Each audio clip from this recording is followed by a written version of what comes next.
IFM News. IFM News. IFM News. Lokal.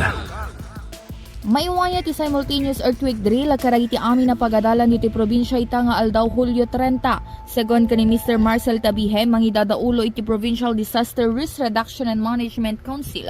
Sangsang kamay sa amay sayangkat ti earthquake drill iti oras ti alas 8:30 ita nga bigata. Kinunana, daytoy kata panagsagana kan panang ipakaammo karay iti agad-adal kan daduma pay akakailya na no anada iti rumbeng nga aramiden no adda iti mapasaran agin gineda. Inayon na makatulong dagitoy nga aktibidad tapno agbalin nga alerto ken naridama no adda iti ditigra.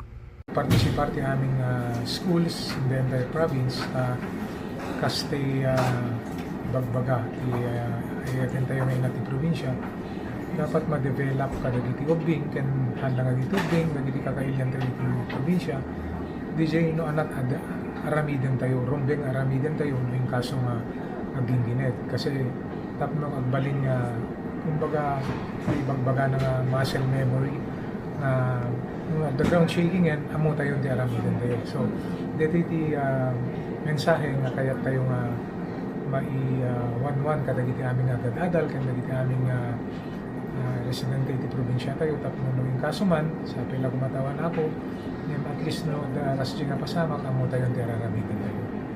Pabayatan na inbatan ni Tabihe nga adda dagiti sumagmamano o pagadala na bisita enda tapno imonitor at iwagas ti pan nakaisayang kat tinnasao nga earthquake drill. Para iti IFM News, Idol Bernadette Toledo tatak IFM. IFM News. IFM News. IFM News. Lokal.